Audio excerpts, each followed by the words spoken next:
Stone Street. Those are the apartments with the steps going down there. As you see on your screens, this was Baltimore and Hairspray Line. But you can also see it as Buffalo, New York in this scene for Bruce Almighty. Oh, that's a good movie. That was a good movie. Now, that same building was actually used in Home Alone 2 Lost in New York, where Kevin's throwing bricks down at the wet bandits down on the street. B-E-A-U. So yeah, guys, it could be any scene in the world you want it to be. It could also be any point in time. You can go to the past or even Back to the Future. Ladies and gentlemen, we're on the same exact road that the time-traveling DeLorean was struck by lightning in 1985 or 1955, depending on how you see it. In Back to the Future. We're about to go Back to the Future. We'll go to left-hand side and see our City Hall, which is used as a clock tower. That hit Michael J. Fox film. There you go. Now, this area became very famous once Back to the Future came out, but you saw it actually a few years prior to Back to the Future. It was in Psycho 2. You also saw 21 years before that in To Kill a Mockingbird. That was a good movie. We went there in English. And Bruce Almighty again. Now, this area here works well if you need a small town feel, and yes, most of the plants out there. Marty. If there's anything that's fake, I'll point it out. In fact, take a look at the buildings around us. None of these buildings are real. They're just facades. They're just the sides and the fronts of the buildings. And what can seem like brick and stone isn't. There's not one brick in this entire city. It's all a fiberglass or a foam material. In fact, that allows us to recreate absolute cityscapes all within one street. In fact, we're now in New York, at least our New York street, right? We have our own Broadway theaters. New York, eh? North of Story. I want that pizza, eh? Loves to see these things act as New York, and in fact, they do oftentimes. This is Brooklyn and Brooklyn at 9/9 with Andy Samberg. You can also see this is 1940s New York and Captain America: The First Avenger with Chris Evans. There's a big car chase scene right after he becomes a super soldier. He's traveling up and down the streets of New York. 100% of that car chase filmed right here. And in fact, they arrived at the docks soon thereafter. Wasn't the docks of New York? That was Long Beach, about 25 miles south of here. So yeah, directors will film out here because they can make it seem as if it's practically any place they want it to be. The movie theater there to the left-hand side is where Tobey Maguire's Peter Parker experienced Miss MJ's Broadway debut. So yeah, there's plenty of things that can film out here. Even Batman and Robin with George Clooney filmed out here as Gotham City.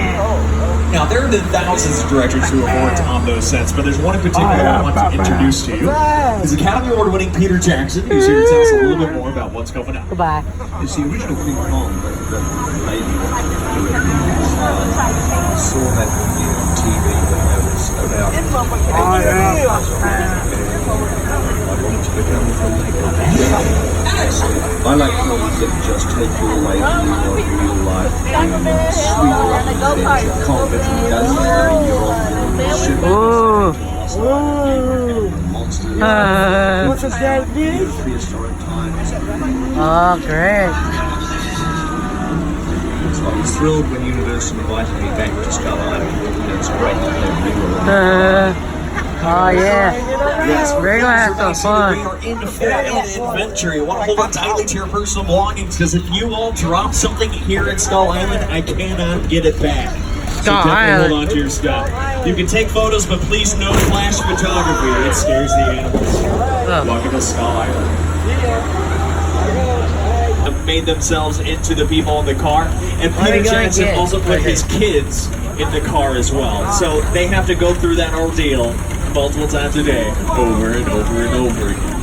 But the moment we saw that tram on screen, it became what we call, in the movie industry, a picture car. That's in a vehicle you see in a movie or television show. They can be completely CGI, computer-generated imagery like the tram we saw in King Kong. It could also be in an actual drivable vehicle or just a shell. It just sits there apart because it doesn't have an engine. Now here at Universal, you've seen some absolutely amazing picture cars driving around the street. And guys, take a look down there. You see what's a parking lot right down there?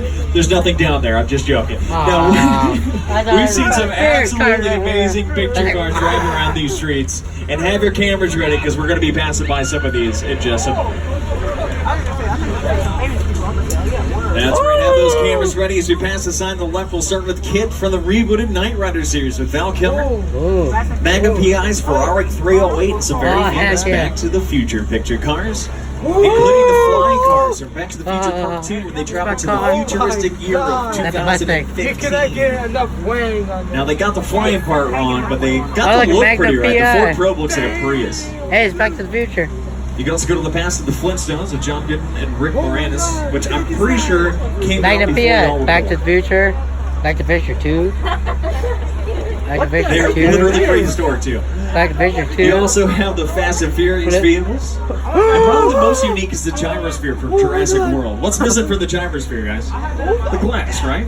Well, notice how filmed and all as if the glass was there, and then in post-production, when you add in all your CGI, they use stop motion or motion capture so they can actually follow it around and then CGI all the glass in. So anytime you see the gyrosphere, whether it's in Jurassic World or Jurassic World Fallen Kingdom, it's entirely in a computer, at least the glasses.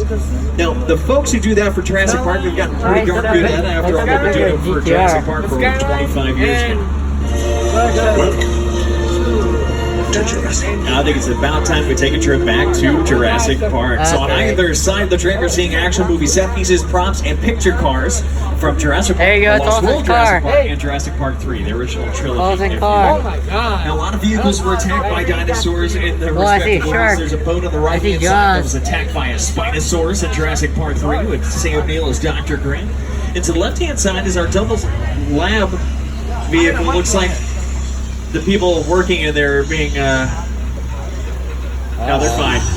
Just keep your hands inside. Just again, they're bitey. Now that was seen actually pushed off a cliff in this scene, the Lost World Jurassic Park, with Jeff Goldblum, Julian Moore, and Vince Vaughn. Oh, yeah. Oh! I'm so sorry. Oh no! Did it get you? It's just acid. It's just acid. You'll be fine. You guys think that's bad? Let's see what this goes like. I'm joking. That'd be like a fire hose. He's ready to jump out of the tree. Now, we just want to make it as realistic as possible. Go to Jurassic Park and get spun on by dinosaurs. This is what happens. The only thing we're missing to make it even more like Jurassic Park is a downpour. So, guys, I called in the people. It's going to pour the rest of the night for you all. Just thought I'd... No, I'm joking. You don't want to film in real rain. You don't want to do anything in real rain. So what do you do for a movie? Well, you just have to create it just like anything else. So here in Old Mexico, our next part of the movie studio, we're going to show you exactly how we create those weather effects.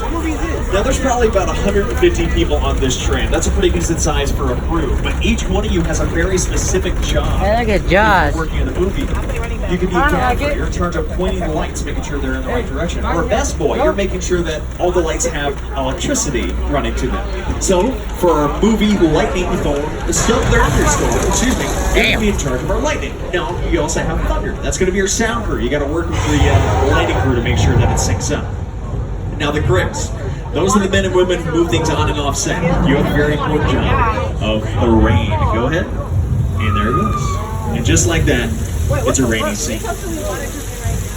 Now, it's not raining on us because we're a director. We don't need to get wet. As long as it's raining where we're pointing the camera, you're good to go. Now, the grips use a very sophisticated system for the rain called a sprinkler. That's all it is. It's very simple. As long as it's not pointing straight down like a shower head, a little bit up, it'll fall down naturally.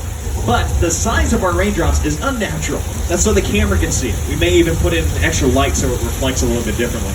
The issue is this is going to flood your set very quickly. It's going to be pumping in more water than what the ground can naturally take away. So you usually film a little bit and take it away. Whoa. Yeah, that is a flood. Just hold your breath, guys. Oh. Don't worry, Paul, but it should come out. Don't worry, y'all. Now an actual flash flood is a result of consequences of recycling. Alright, let's go. Time to build ground contains spare the rest. Now we saw that in a couple of movies, including this scene from Big Fat Liar with Frankie Muniz, Paul Giamatti, and Oh, yeah.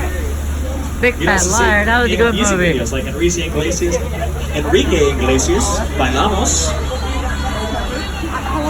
Welcome to Big Fat and Liar. a Academy Award-winning Lady Gaga for the music video for Judas out there as well.